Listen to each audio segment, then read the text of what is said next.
Hello. 6 years తర్వాత ఒక satisfactory Sankranti అండి నాకు.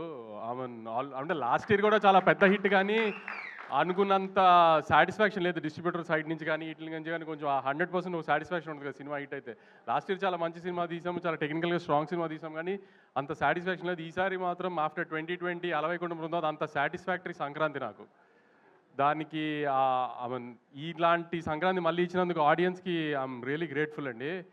ఆడియన్స్తో పాటు ఈసారి ఏంటో ప్రతిసారి నన్ను బాగా ప్రేమగా చూస్తున్న నా మీడియా కూడా ఈ సినిమా నాకు ఆడాలి అని చాలా గట్టిగా కోరుకున్నారు అందరూ. దానికి మీడియా కూడా చాలా థ్యాంక్స్ అండి. మీడియా అంతా ఒక్కొక్క స్టేజ్లో లాస్ట్ 6 మంత్స్లో 2 సినిమాలు సరిగ్గా పర్ఫామ్ చేయనప్పుడు తర్వాత నుంచి ఇప్పుడు ప్రొడ్యూసర్ సర్కిల్లో కూడా ఇప్పుడు మా ఫ్రెండ్స్ కిల్లార్ సతీష్ గారు కానీ, సుప్రియ గారు కానీ, స్వప్నక్క కానీ, వెంకట్ బోయినపల్లి గారు, ఇలా మేము రెగ్యులర్గా తిరిగే వాళ్ళంతా, బాపీబాయ్ అందరూ కూడా ఖచ్చితంగా నాకు ఈ సినిమా ఆడాలని అదే ఫీల్డ్లో కాంపిటేటివ్ ఫీల్డ్లో ఉన్నా కూడా చాలా గట్టిగా అనుకున్నారు అందరు ఈ సినిమా ఆడాలి ఖచ్చితంగా మాకని. సో వీళ్ళందరూ బ్లెస్సింగ్స్తోనే యాక్చువల్లీ ఇంత హెవీ కాంపిటీషన్లో వచ్చినా విత్ స్టాండ్ అయ్యాం గట్టిగా.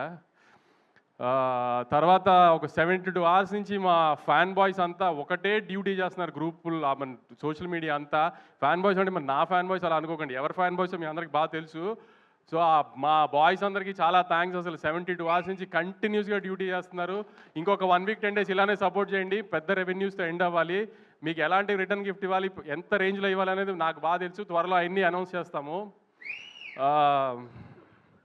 తర్వాత మా డిస్ట్రిబ్యూటర్లు ఇప్పుడు రాజాసాబ్ లాగా మనశంకర్ వరప్రసాద్ గారు, చిరంజీవి గారు అలాంటి పెద్ద సినిమాలు వస్తున్నా కూడా, శిరీష్ అన్న అయినా, వైజాగ్ వీరనాయుడు గారు అయినా, భాస్కర్ రెడ్డి అని, నెల్లూరు భాస్కర్ రెడ్డి గారు, వెంకట్, కృష్ణా జిల్లా డిస్ట్రిబ్యూటర్స్ కానీ, ఓవర్సీస్లో సంజయ్ కానీ, అందరూ 2 పెద్ద సినిమాలు వస్తున్నా కూడా, నేను ఒక మిడ్ రేంజ్ సినిమాతో వస్తున్నా కూడా స్ట్రాంగ్గా థియేటర్స్ ఆ పెద్ద సినిమాలతో పాటు ఈక్వల్గా హోల్డ్ చేసి నాకు బాగా సపోర్ట్ చేసి నన్ను నమ్మి మిడ్ రేంజ్ సినిమాతో వస్తున్నా కూడా రాయలసీమలో ఇప్పుడు కుమార్ కానీ, శివ కానీ, వరదారెడ్డి కానీ, సురేష్ అని అన్ని చోట్ల స్ట్రాంగ్ థియేటర్స్తో హోల్డ్ చేస్తే మననే కొంచెం మంచి రెవెన్యూలు కనబడుతున్నాయండి 2 daysలోనే.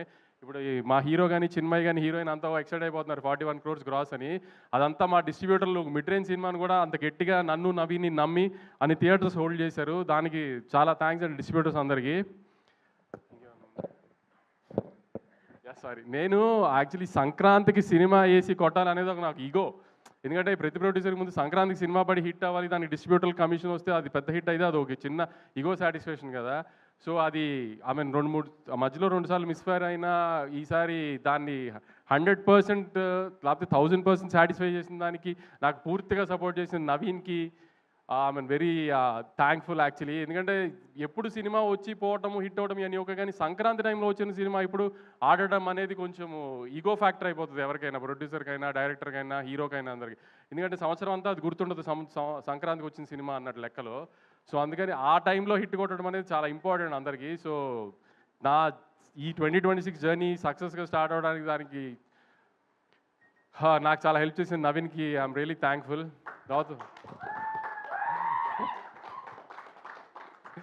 తర్వాత మా మీనాక్షి లాస్ట్ ఇయర్ సంక్రాంతికి వస్తున్నాం రిలీజ్ అయింది. దాని తర్వాత నుంచి ఈ సినిమాలో పెట్టినప్పటి నుంచి నవీన్ తన మూడు ప్రకారం ఆన్ అండ్ ఆఫ్లో షూటింగ్ చేస్తాడు. నువ్వు ఏ సినిమా ఒప్పుకోవద్దు, ఎందుకంటే సడన్గా డేట్లు అడిగితే మళ్ళీ ఇబ్బంది అవుతుంది అని ఆపి తని పాపం ఏం సినిమా చేయనివ్వకుండా ఖచ్చితంగా సంక్రాంతికి హిట్ ఇస్తాము, నువ్వు టెన్షన్ పడకు, నువ్వు ఏం సినిమా రిలీజ్ లేదని టెన్షన్ పడకని. నువ్వు నాకు 1 year అంతా రిలీజ్ లేదు, ఇది రిలీజ్ తినేసేది బుర్ర నన్ను వెంకిని.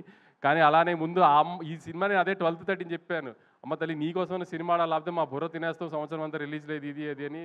నో యూ హ్యాపీనో.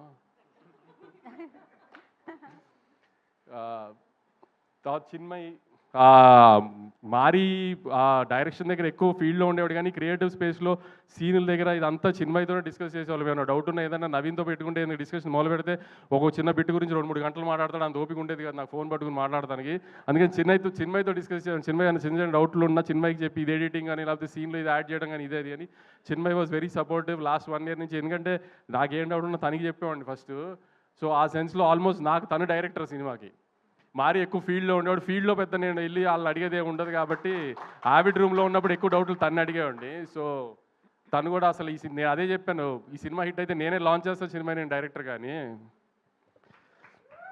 తర్వాత నేను ప్రీ రిలీజ్ ఇంటర్వ్యూలో మన గ్రేడాంధ్రమూర్తి గారికి ఒక ఇంటర్వ్యూ ఇచ్చినప్పుడు నేను చెప్పాను, నేను లాస్ట్ 2 సినిమాలు సరిగ్గా ఆడలేదు కాబట్టి ఈ సినిమా నేను రిస్క్ తీసుకోదలుచుకోలేదు, అందుకే త్రివిక్రమ్ గారిని ముందే ఇన్వాల్వ్ చేసి సినిమా చూపించాను. త్రివిక్రమ్ గారు చాలా కాన్ఫిడెంట్గా సినిమా బాగుందని చెప్పారు. ఇది అంటే అవునా త్రివిక్రమ్ గారు స్టాంప్ పడిపోయిందా అని ఆయన స్టైల్లో ఏదో కాంట్రవర్సీ లాగడానికి ట్రై చేశారు.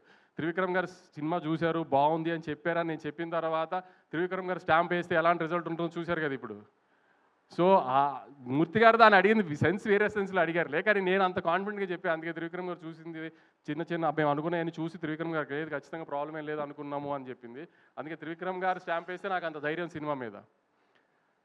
ఇదంతా జరిగిన తర్వాత కూడా యాక్చువల్లీ నేను ఫేస్ మాట్లాడేస్తాను కాన్ఫిడెంట్గా, ఇది ధైర్యంగా ఏదైనా ఓపెన్ ఎన్ని ఉన్నా కూడా 12th 13th మాత్రం చాలా భయపడ్డాను నేను. ఎందుకంటే ఎప్పుడు 2 బ్యాక్ టు బ్యాక్ ఫెయిల్యూర్స్ చూడలేదు వచ్చిన 10 yearsలో. సో 12th 13th మాత్రం నిజంగా నాకైతే అసలు మనిషిలా లేను. అసలు అంత స్ట్రెస్లో నన్ను అంత స్ట్రెస్లో చూసి మా బాబాయ్ భయపడిపోయారు. అసలు ఏంటి ఎందుకు ఇంత స్ట్రెస్ పడుతుంది, సినిమా హిట్ ఫ్లాప్ ఏమైంది, ఇది కాకపోతే ఇంకోటి దానికి అంత ఎందుకు అంత అని. కానీ అసలు దాంట్లో మాత్రం మా బాబాయ్ ఆ 2-3 రోజులు నాతోనే నేను ఇష్టం వచ్చినట్టు ధైర్యంగా మాట్లాడతాను. ఇది అంటారు కదా, వెనకాల ఆయన ఉన్నారనే ధైర్యంగా మాట్లాడతాయి, ఏమన్నా అయినా ఆయన ఉన్నారో చూసుకుంటారు అని.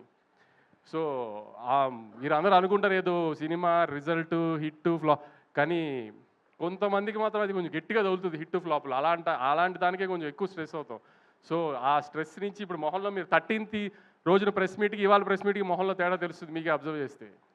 అంత స్ట్రెస్ పడటంలో ఈ సినిమాకి సంబంధించి. తర్వాత సుధీర్ అని నాకు ఈ ఫీల్డ్లో బాగా హెల్ప్ చేసి ఒక మనిషి ఉన్నాడు. ఏంటి అనేది అంత డీటెయిల్స్ చెప్పలేను, కానీ లాస్ట్ 10 years నుంచి నా వెనకాల నుంచి ఉన్నాడు. నేను ఏం చేసినా ఎలా చేసినా నాకు బ్యాక్ ఎండ్ నుంచి ఉన్నాడు, బాగా సపోర్ట్ చేశాడు. అవుట్ ఆఫ్ ది వే వెళ్ళిపోతుంది ప్రతిసారి నాకు. సో అతను కూడా నాకు సక్సెస్కి తను కూడా చాలా ఇంపార్టెంట్, నాకు సక్సెస్ రావడం తనకి కూడా చాలా ఇంపార్టెంట్. అలా అన్ని రకాలుగా తను కూడా నాకు వెనకాల నుంచి ఈ సినిమాకి అంత సపోర్ట్ చేశాడు మొన్న 13th. Thank you Sudheer, thank you very much. తర్వాత మా రామ్ గారు నా పార్ట్నరు, మా ఇన్వెస్టరు, ఆయన కూడా హిట్లు వచ్చినప్పుడు కాదు వంశీ, ఫ్లాప్లో వచ్చినప్పుడే అదేం ప్రాబ్లం ఉండదులే, నేను వెనకాలే ఉన్నానని ధైర్యంగా ఉండి నాకు అందరికి సపోర్ట్ చేశారు. వీళ్ళంతా మా రామ్ గారికి చాలా థ్యాంక్స్. ఇంకేమన్నా మిస్ అయ్యి ఉంటే ఐఎమ్ రియలీ సారీ. మిక్కీ ఎప్పుడు ఏది ఓపెన్గా మాట్లాడడం నాతో, ఇది బాగుంది అది బాగాలేదు ఎప్పుడేం డిస్కస్ చేయడు, కానీ 10th 9th final mix check చేసేసిన తర్వాత నాకు వాయిస్ నోట్ పెట్టాడు. ఇప్పుడే 7th reel అంతా చెక్ చేసేసాను sir, I think we have a big winner on hand అని. ఫస్ట్ టైం మిక్కీ దగ్గర నుంచి అలాంటి ఒక వాయిస్ నోట్ కానీ అలాంటి ఒక జడ్జ్మెంట్ వినా నేను. తన పాట కూడా తను బాగుంది కదా, మీకు ఏం ప్రాబ్లం లేదు రిలీజ్ చేసేసి కదా అంటే యా సార్ అంటాడు, కానీ super sweet song block buster song వేసేయండి బయటికి అలా మాట్లాడు. అలాంటిది మిక్కీ చెప్పాడు ఫస్ట్ టైం నాకు. దాని తర్వాత నాకు చమ్మక్ చంద్ర ఈ సీన్లు మాత్రం కొన్ని ఇట్లా పాలిటిక్స్ దగ్గర వాకింగ్ సీన్ కానీ ఇది కానీ I really love them allot.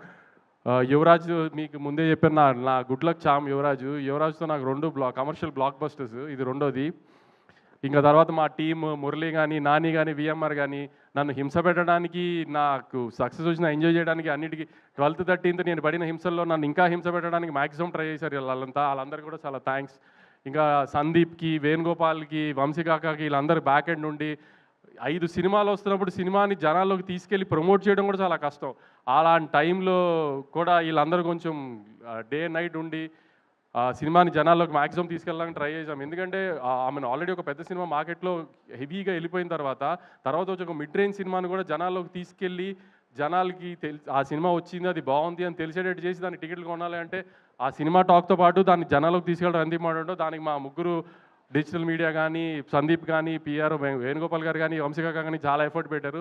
చాలా థ్యాంక్స్ అండి అందరికీ. ఫైనల్గా ఆడియన్స్కి నాకు ఆఫ్టర్ 6 years ఒక proper Sankranti commercial block buster ఇచ్చిన చాలా థ్యాంక్స్ అండి. ఈ సపోర్ట్ అంతా ఇలానే ఉంచి నెక్స్ట్ 2 weeks కూడా సినిమా చూసి మంచి లాంగ్ రన్ ఇచ్చి ఇంకా పెద్ద హిట్ చేయాలని కోరుకుంటున్నాను. థ్యాంక్స్ అండి. Thank you so much Vamsi garu. మీరు ఎప్పుడు ఇలానే మాట్లాడాలని కోరుకుంటూ ఉన్నాను అనమాట. సో ఇంతే ఆనందంగా ఉండాలని మనస్ఫూర్తిగా కోరుకుంటున్నాం. అండ్ సో ఆల్రెడీ నేను ఒక